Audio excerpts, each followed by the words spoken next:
신약 성경 로마서 10장 14절에서 21절까지의 말씀입니다. 이 시간 함께 교독하도록 합니다. 제가 먼저 14절 말씀 읽습니다. 그런데 그들이 믿지 않는 분을 어떻게 부르겠습니까?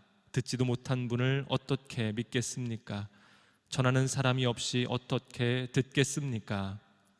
또 보냄을 받지 않았으면 어떻게 전하겠습니까? 기록되기를 좋은 소식을 전하는 사람들의 발이 얼마나 아름다운가 라고 한 것과 같습니다. 그러나 그들 모두가 다 복음에 순종한 것은 아닙니다. 이사야는 주여 우리의 전한 것을 누가 믿었습니까? 라고 했습니다. 그러므로 믿음은 들음에서 나고 들음은 그리스도의 말씀에서 납니다. 그렇다면 내가 묻겠습니다. 그들이 듣지 못했습니까? 물론 그렇지 않습니다. 그들의 음성이 온 땅에 퍼졌고 그들의 말이 땅끝까지 이르렀다라고 했습니다. 내가 다시 묻습니다. 이스라엘이 알지 못했습니까? 먼저 모세가 말하기를 내가 백성이 아닌 자로 너희를 시기하게 하고 내가 미련한 백성으로 너희를 분노하게 할 것이다 라고 했습니다. 또 이사야가 아주 담대하게 말하기를 나를 찾지 않는 자들을 내가 만나주고 내게 구하지 않는 자들에게 내가 나타났다라고 했습니다. 그러나 이스라엘에 관해서는 내가 순종하지 않고 거역하는 백성에게 온종일 내 손을 내밀었다라고 했습니다. 아멘. 사랑하는 주님, 이 나라의 민족을 하나님께서 은혜와 긍휼로 붙잡아주고 계시는 줄로 믿습니다. 하나님의 은혜의 계절에 하나님 그 은혜에 감사할 줄 아는 사람들 되게 하여 주시고 다시 한번 한국교회가 깨어 일어나고 부흥케 되어서 나라와 민족을 치유하고 살릴 수 있게 하여 주시고 하나님 우리 세대와 우리 다음 세대가 하나님을 사랑하고 경외하는 거룩한 세대로 일어날 수 있도록 주여 역사하여 주시옵소서. 오늘도 우리 가운데 말씀하여 주시기를 원합니다. 주님을 사모하며 예수 그리스도의 이름으로 기도합니다. 아멘. 네, 오늘도 로마서 말씀을 통하여서 우리를 향하신 하나님의 음성 듣기를 원합니다. 첫 번째 나눌 것은 받았다면 전하라는 것입니다. 오늘 본문의 14절과 15절 같이 읽겠습니다. 그런데 그들이 믿지 않는 분을 어떻게 부르겠습니까? 듣지도 못한 분을 어떻게 믿겠습니까? 전하는 사람이 없이 어떻게 듣겠습니까? 또 보냄을 받지 않았으면 어떻게 전하겠습니까? 기록되기를 좋은 소식을 전하는 사람들의 발이 얼마나 아름다운가 라고 한 것과 같습니다. 네, 15절에 보냄을 받지 않았으면 밑줄을 그으시고요. 좋은 소식을 전하는 사람들의 발이 얼마나 아름다운가 밑줄을 그으시겠어요? 지난주의 말씀의 마지막 13절이 누구든지 주의 이름을 부르는 자는 구원을 얻으리라 는 말씀이었습니다. 오늘은 그 말씀에 이어지는 내용입니다. 주의 이름을 부르는 자가 구원을 받는다. 즉 구원에 이른다는 것은 주의 이름을 불러야 되는데 믿지도 않는 분의 이름을 어떻게 부르겠는가? 또 듣지도 않은 분을 어떻게 믿겠는가? 전하지 않은 분을 어떻게 들을 수 있겠는가? 또 보냄을 받은 이가 없다면 누가 전하겠는가? 그래서 오늘 14, 15절에는 복음 증거의 5단계를 역순으로 이야기를 하고 있습니다. 주님을 부르는 것은 주님을 믿기 때문이고 믿을 수 있는 것은 들었기 때문이고 들을 수 있는 것은 전한 이가 있기 때문이고 전했다는 것은 주님께 보냄을 받은 사람이 있기 때문인 것이죠. 세상은 갈수록 흉흉한 소식으로 가득하지만 하나님의 사람들은 좋은 소식을 전해야 할 줄로 믿습니다. 세상의 악순환을 안타까워하기 이전에 하나님 나라의 선순환을 만들어내는 우리가 되기를 바랍니다. 이사야 52장 7절 말씀에 좋은 소식을 전하는 사람들의 발이 얼마나 아름다운가 한번 같이 읽어볼까요? 시작. 좋은 소식을 전하는 사람들의 발이 얼마나 아름다운가. 이 말씀은 남유다가 타락하고 우상 숭배를 해서 하나님의 징계를 받아 바벨론의 포로로 끌려갔다가 하나님의 회복의 약속의 날이 이르러서 메신저가 예루살렘을 향해 달려오면서 외치는 것입니다. 하나님의 구원의 날이 임하였다. 하나님의 회복의 날이 임하였다. 이것이 그들에게 얼마나 기쁘고 복되고 아름다운 소식인가라는 것입니다. 만약에 전쟁이 끝나고 모두가 평화의 시대를 맞이했음에도 불구하고 이 좋은 소식을 듣지 못하고 알지 못하여서 여전히 불안과 공포 가운데 살고 있는 사람이 있다면 얼마나 불쌍한 사람이겠어요. 실제로 그런 인물이 있었습니다. 2차 세계대전이 끝났음에도 불구하고 29년 동안 필리핀의 정글에 숨어서 항복하지 않았던 한 일본 남자가 있습니다. 그의 이름은 오노다인데요. 이 오노다 소위는 필리핀 루방섬에 주둔하고 있는 그 일본 군 부대의 장교였습니다. 1945년 2월 연합군이 필리핀 루방섬에 들어와서 그 섬을 점령하면서 대부분의 일본군들은 포로로 잡히거나 전사하게 됐어요. 근데 오노다와 세 동료가 정글 깊은 곳으로 숨어 들어갑니다. 그 중에 한 명은 항복을 했고 또 한 사람은 9년 뒤에 교전 중에 죽었고 또 한 사람 27년 뒤에 지방 순찰대와 교전을 하다가 사망을 했어요. 그러나 끝내 오노다 소위는 종전 사실을 믿지 않았어요. 받아들이지 않았습니다. 29년 동안 정글에서 혼자 버티게 됩니다. 종전 후에 전쟁은 끝났습니다. 항복하십시오. 찌라시라 그러죠. 굉장히 많은 전단지를 이 밀림 속에 뿌렸어요. 하지만 오노다는 그것을 보고도 자신들을 기만하기 위한 가짜 소식이라고 생각을 했습니다. 심지어 그의 옛 부하들이 정글에 들어와서 오노다, 전쟁은 끝났으니 숲에서 나와라. 우리와 함께 고향으로 돌아가자. 그렇게 외치는데도 그 말도 믿지를 않았어요. 종전 30년이었던 1974년 한 일본인 탐험가가 이 이야기를 듣고 내가 그를 설득해 보겠다. 그러고 루방섬에 찾아오게 됩니다. 그리고는 그를 안심시킨 뒤에 종전에 대한 설명을 했고 어느 정도 이해를 하게 됐어요. 하지만 놀랍게도 그가 한 가지 조건을 달게 됩니다. 그것은 자신의 직속 상관이 와서 항복 명령을 내려야만 내가 이 근무지 이탈을 할 수 있다. 그런 거였어요. 결국에 직속 상관들을 찾았는데 그 중에 한 사람 다니구치 요시미를 발견했고 이 사람을 보내게 되죠. 그래서 이 사람이 보냄을 받아서 이 종전 소식을 전했고 그가 그 소식을 들었고 그 소식을 믿게 됐고 결국에 그는 자유를 얻게 됩니다. 지금도 너무나 많은 사람들이 전쟁 같은 삶을 살아가고 있지 않습니까? 약육강식의 세상에서 하나님 나라의 평화의 소식을 듣지 못한 사람들, 영혼과 육신의 피를 흘리면서도 이 성공과 경쟁, 욕심을 내려놓지 못하고 살아가는 사람들, 이들은 모두 하나님 나라의 복된 소식이 필요한 사람들인 줄로 믿습니다. 누가 우리를 위하여 갈고, 주님의 안타까운 그 외침을 듣고 분연히 일어날 사람들이 필요합니다.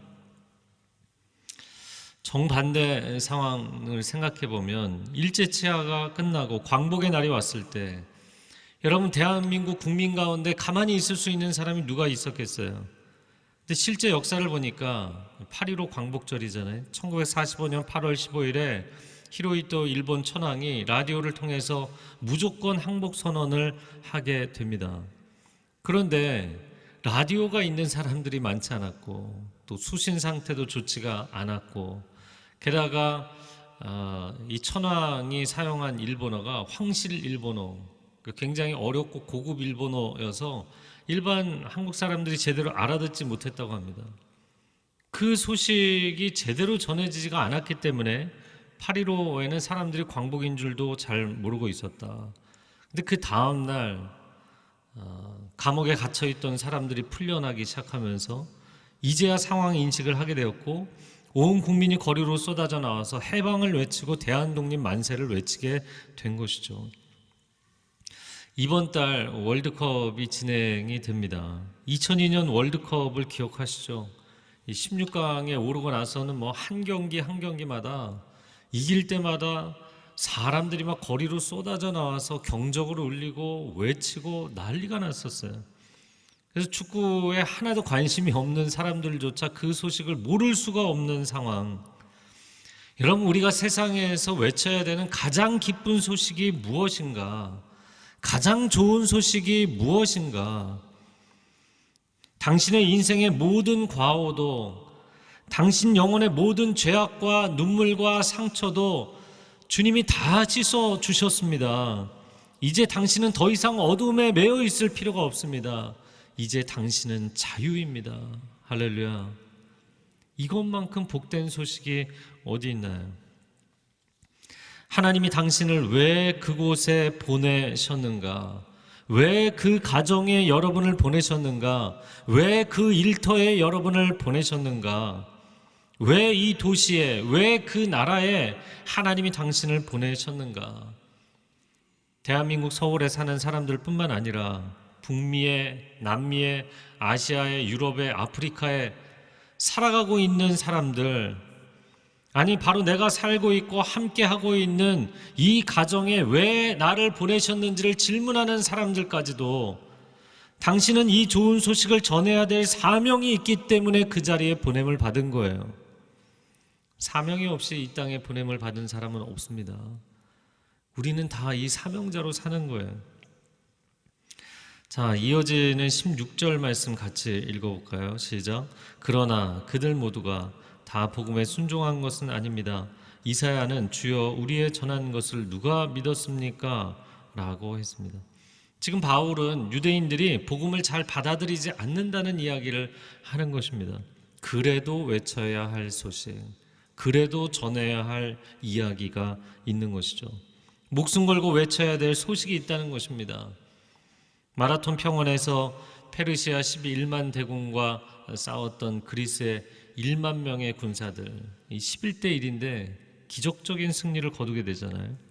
그리고는 아테네 군의 승전보를 알리기 위해서 42.19km를 한순간도 쉬지 않고 내리달려서 우리가 승리했다라는 이 놀라운 소식을 전하고 생명을 바쳤던 병사처럼 바벨론의 포로로 끌려가서 70년 동안 주권을 잃은 나라의 백성으로 눈물을 흘리며 살았던 그 바벨론 포로로 잡혔던 사람들이 다시 예루살렘에 돌아오면서 그 높은 산에 올라가며 외치는 그 외침처럼 우리는 이 복음을 전해야 하는 것입니다. 디모데후서 4장 2절 말씀 같이 읽겠습니다. 너는 말씀을 전파하라. 때를 얻든지 못 얻든지 항상 힘쓰라. 물론 세상은 이 소식을 반겨하지 않습니다. 여러분의 가족이든 여러분의 지인이든 안 믿는 사람에게 복음을 전하면 대부분의 사람들이 거부합니다. 그럼에도 불구하고 오늘 말씀 가운데 때를 못 얻을지라도 이 말씀을 전해야 한다. 왜냐하면 우리에게는 전해야 될 이 말씀이 곧 우리에게 맡겨진 사명이기 때문이에요. 에스겔서 3장 17, 18절 말씀을 같이 읽어볼까요? 인자야, 내가 너를 이스라엘 족속의 파수꾼으로 세웠으니 너는 내 입의 말을 듣고 나를 대신하여 그들을 깨우치라. 가령 내가 악인에게 말하기를 너는 꼭 죽으리라 할 때 내가 깨우치지 아니하거나 말로 악인에게 일러서 그의 악한 길을 떠나 생명을 구원하게 하지 아니하면 그 악인은 그 죄악 중에서 죽으려니와 내가 그의 핏값을 내 손에서 찾을 것이다. 나를 대신해서 이 시대의 사람들을 깨우쳐야 된다. 만약에 내가 외치지 않아서 그들의 죄악 가운데 죽으면 그 피를 내가 너의 손에서 찾겠다. 여러분, 파수꾼은 성로에 올라가서 이 변화의 상황을 가장 먼저 감지하는 사람이잖아요. 만약에 저 멀리서 아군이 오면 좋은 소식을 백성들에게 전하고 적군이 몰려오면 전쟁의 소식을 전해야 되는 것이죠. 파수꾼은 자신이 먼저 보고 들은 것을 그대로 다른 이들에게 전달해야 될 사명을 갖고 있는 사람이에요. 여러분은 여러분의 가정과 일터에 복음의 파수꾼으로 부름을 받고 보냄을 받은 사람들입니다. 여러분이 예수 그리스도에 대해서 보고 들은 것을 전해야 될 책임이 있는 거예요. 사도행전 1장 8절 말씀에 성령이 우리에게 임하시면 우리가 권능을 받고 땅끝까지 이르러 예수의 증인이 될 것이다 말씀하셨어요. 근데 여기서 증인이 된다는 것은 헬라어로 마르투스라는 단어입니다. 근데 이 증인은 두 가지 뜻을 갖고 있어요. eye witness, 내 눈으로 보고 들은 목격자를 얘기하는 것이고요. 그리고 또 하나는 martyr, 이 순교자라는 뜻인데요. 목숨을 걸고 그것을 증언하는 사람입니다. 결국에 우리의 인생은 둘 중에 하나인 것이죠. 남을 죽이고 남을 밟고 올라가는 경쟁을 위해서 목숨을 걸 것인가, 아니면 사람을 살리는 이 복음을 증거하는 일에 내 인생을 걸 것인가. 여러분의 인생에 가장 가치 있는 일에 여러분의 삶을 바치시기를 축복합니다. 그러면 여러분, 내가 살아있을 이유와 의미, 힘이 분명해지게 돼 있고 또 꿈과 비전이 명확해지게 돼 있어요. 아, 내가 인생을 왜 사는가, 이런 허망함과 허무감을 왜 느끼는가, 여러분이 존재 이유가 명확하지 않기 때문이에요. 생명의 복음이 내 안에 있고 그 생명의 복음이 나를 통해서 흘러가잖아요. 저는 매 주일 많은 분들 앞에서 메시지를 전하고 또 가는 곳마다 목사님 말씀 잘 듣고 있습니다, 저의 삶 가운데 큰 은혜가 있습니다, 이런 얘기들 해주시지만 그것보다 저에게 훨씬 더 감동적이고 제 인생에 가장 큰 힘이 되는 것은 한 사람을 만나서 전도하고 복음을 받아들여서 그 사람이 세례를 받게 되는 것. 할렐루야. 여러분이 직접 복음을 전해서 그 사람이 복음을 받아들이고 인생이 180도 뒤집어져서 할렐루야, 어둠에서 빛으로 나오게 되는 것, 천국 백성이 되는 것, 그것만큼 여러분의 인생에 감동적인 것은 없습니다. 돈을 많이 버는 것, 사회에서 지위에 오르는 것, 이런 것과 비교할 수 없는 감동이에요. 여러분이 그것을 깨달으면 아, 세월이 가는구나, 내가 이렇게 나이가 들어가는구나, 인생이 허무하구나, 이런 거에 안 빠지게 돼 있어요. 그거를 하나님의 은혜를 더 받아야만 회복이 된다고 생각하시면 큰 오해입니다. 우리는 받을 만큼 은혜를 받은 사람들이에요. 이제는 그 은혜를 나눠야 되고 그 생명을 나눠야 되고 그 복음을 전해야 됩니다. 자, 두 번째 부분으로 넘어가세요. 종일 손을 내밀라. 오늘 본문의 18절 19절을 읽겠습니다. 그렇다면 내가 묻겠습니다. 그들이 듣지 못했습니까? 물론 그렇지 않습니다. 그들의 음성이 온 땅에 퍼졌고 그들의 말이 땅끝까지 이르렀다라고 했습니다. 내가 다시 묻습니다. 이스라엘이 알지 못했습니까? 먼저 모세가 말하기를 내가 백성이 아닌 자로 너희를 시기하게 하고 내가 미련한 백성으로 너희를 분노하게 할 것이다 라고 했습니다. 자, 하나님의 말씀이 온 땅에 편만하게 퍼졌다는 거예요. 그러므로 이스라엘 사람들이 우리는 그 얘기를 못 들어서 못 믿었습니다, 이렇게 얘기할 수 없다는 거죠.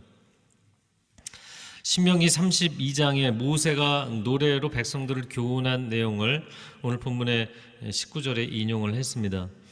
하나님을 알지 못하는 백성, 하나님의 백성이 아닌 사람들, 이방인들이죠. 그 이방인들로 하여금 유대인들을 시기하게 만들고 분노하게 만드실 것이다.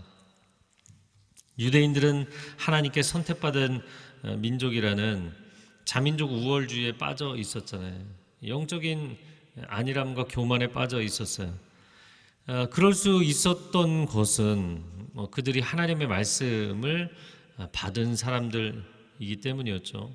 그러나 하나님의 말씀을 받아서 담대하고 있을지라도 그 말씀을 가장 안 지키고 불순종하는 사람들이 되었다면, 그래서 역사가 반전이 일어나게 된 것입니다.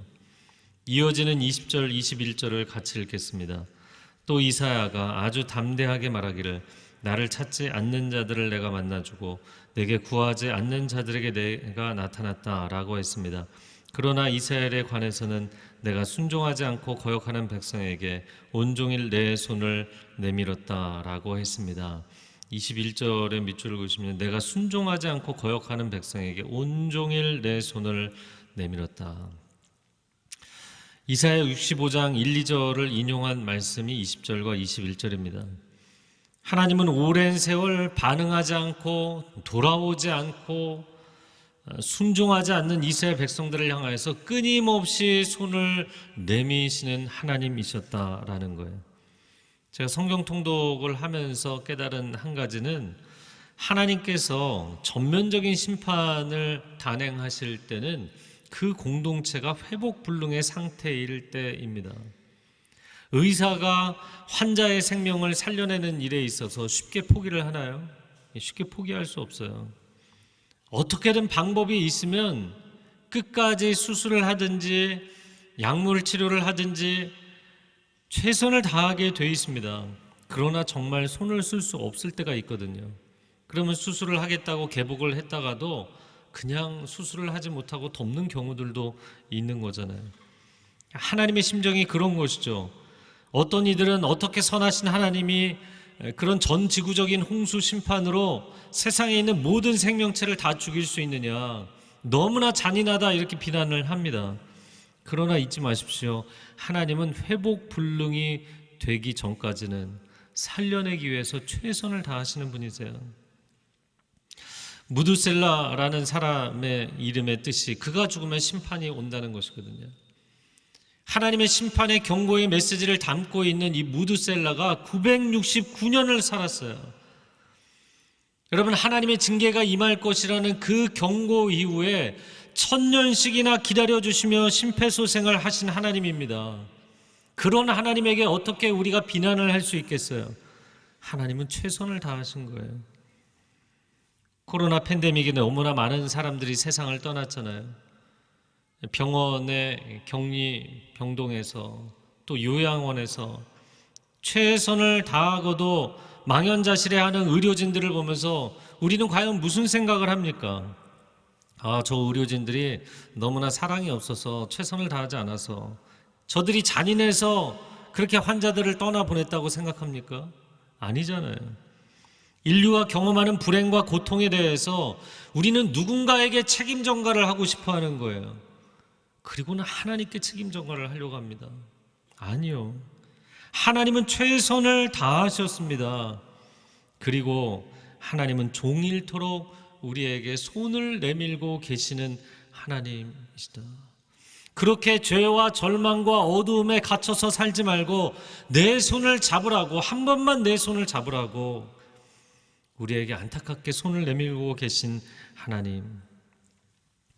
제가 팬데믹 기간에 작년에도 많은 분들을 이렇게 전면적인 사역을 할 수 없을 때 모임도 인원 제한이 있었잖아요. 10명, 8명, 6명, 4명 이렇게 인원 제한이 있을 때 한 분씩 전도 대상자들을 만나서 복음을 전하고 함께 모여서 성경 공부를 했어요. 근데 올해도 그런 초신자 성경 공부 모임 하고 있습니다. 근데 한 분이 자기 분야에서 정말 최선을 다했고 최고 정점을 찍었어요. 근데 같은 그 분야에 있는 사람에게 너무나 큰 배신을 당한 거예요. 그리고 나서는 마음 가운데 절망과 분노가 심해져서 거기서 벗어나지를 못하고 있으니까 저희 교회 성도 한 분, 두 분이 그분에게 하나님을 믿으라고, 하나님을 의지하시라고, 그래야만 당신이 살아날 수 있다. 근데 처음에는 이 사람들이 너무나 화가 나고 짜증이 나는 거예요. 집 앞에까지 쫓아와서 괴롭히는 그들이 너무나 밉고 싫었던 거죠. 그런데 지금은 초신자 성경 공부에 나와서 매주 눈물을 흘리며 이 절망과 분노의 늪에서, 빠져나올 수 없는 이 늪에서 나를 건져주신 하나님께 너무나 감사하다고. 과거에는 막 분노의 눈물이었지만 이제는 감사와 해방과 자유와 은혜의 눈물을 흘리고 있는 거예요. 할렐루야. 여러분, 부모를 떠나 방황하는 자녀가 있다고 해서 부모가 포기할 수 있겠습니까? 하나님의 형상인 사람들이 하나님을 떠나서 방황하는데 하나님 아버지께서 포기하실 수 있나요? 이제는 하나님의 사랑의 손길, 은혜의 손길, 구원의 손길을 부디 붙잡으시기를 바랍니다. 여러분 가운데 아직도 거리를 두고 있는 분들이 있다면 그 주님의 손을 붙잡으시기를 바랍니다. 또한 여러분 주변에 그런 사람들이 있으면 여러분 외면하지 말고 그 손을 하나님께로 이끌어 주시는 분들이 되시기 바랍니다. 세상에 거짓말을 퍼뜨리는 사람들만이 양치기 소년의 인생을 사는 게 아니에요. 분명히 그 영혼을 살릴 수 있었는데, 분명히 그 사람을 살릴 수 있음에도 불구하고 진실을 알면서도 전하지 않는 사람도 양치기 소년의 인생을 사는 거예요. 우리에게는 영혼을 살릴 수 있는 소식이 있잖아요. 인생을 살릴 수 있는 천국 복음이 있잖아요. 저 사람이 지금은 나를 이렇게 싫어해도 거부해도 내가 아는 이 소식을 저 사람도 깨달으면 인생이 자유해질 수 있는데, 저 어둠에서 나올 수 있는데, 저 절망에서 거짓에서 나올 수 있는데, 이 안타까운 마음이 있다면 결단하셔야 됩니다. 아모스 8장 11절 하반절을 같이 읽겠습니다. 양식이 없이 주림이 아니며 물이 없어 가람이 아니요 여호와의 말씀을 듣지 못한 기갈이라. 오늘날 세상을 보세요. 음식도 넘쳐나고 음료도 넘쳐나고 문화적으로 향유할 수 있는 것들도 넘쳐납니다. 그런데 우리 주변에 이 하나님의 말씀, 이 복음의 소식은 갈수록 들리지 않고 하나님 믿는 사람 주변에서 찾기가 참 어려운 시대가 되어가고 있습니다. 지금 대학 캠퍼스는 교회 다니는 사람, 크리스찬 이렇게 물어보면 대학생 가운데 100명 중에 몇 명인 줄 아세요? 100명 중에 2명이에요. 충격적입니다. 지금 초등학교 아이들에게 예전 같으면 교회 다니는 친구들을 손 들어보라고 하면 거의 절반이 손을 들었어요. 지금은 2명, 3명, 교회를 다니는 아이들도 이제는 거의 없어요. 교회들이 문을 닫고 거리마다 가정마다 찬양 소리가 사라져가고 있는 이때 여러분 어떻게 하시겠습니까? 우리가 이 세대와 우리의 다음 세대에게 전해줄 가장 좋은 소식이 무엇인가? 그것은 양식도 물도 아닌 여호와의 생명의 말씀입니다. 성공도 물질도 쾌락도 아닌 생명을 살리는 복음, 이 복음을 전해야 됩니다. 이 소식이 사라지기 전에, 이 소식을 듣고 천국 문 안에 들어갈 수 있도록 천국 문이 닫히기 전에 이 소식을 전해야 됩니다. 함께 기도하겠습니다.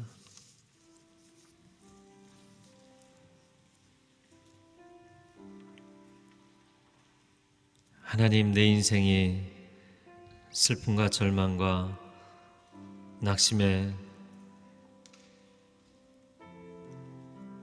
그 깊은 어두운 가운데 빠져 있을 때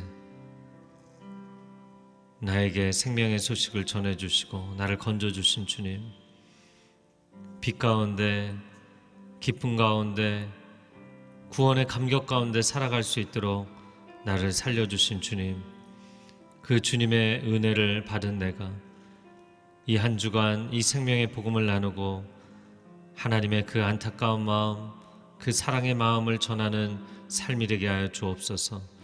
이 시간 함께 통성으로 기도하겠습니다.